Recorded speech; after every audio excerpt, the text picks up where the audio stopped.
નમસ્કાર, આપ જોઈ રહ્યા છો સ્પાર્ક ટુડે ન્યૂઝ। અરવલ્લી જિલ્લામાં આગ લાગવાના બનાવમાં વધારો થયો છે। ધનસુરાના શિવપુરા કંપા પાસે અવાવરૂ જગ્યા ઉપર આગની ઘટના સામે આવી છે। ગેસની પાઇપના વેલ્ડિંગ કામ વખતે જ તણખાના કારણે આગ લાગી હોય। આસપાસના ખેતરોમાં ઘઉં, ચણા અને વરિયાળીનો પાક હોવાથી આગ ફેલાવાની શક્યતાઓ સેવાઈ રહી છે।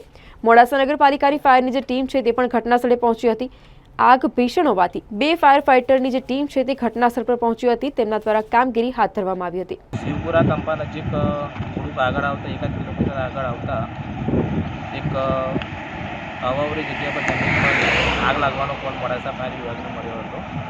આજુબાજુ ઘઉં અને વરિયાળીના પાકને નુકસાન ના થાય અને સ્થાનિક લોકોને કોલ આવતા મોડાસા ફાયર વિભાગની 2 ગાડી સ્થળ પર આવી અને આગ પર અત્યારે હાલ કાબુ મેળવવાનું કામ ચાલુ છે।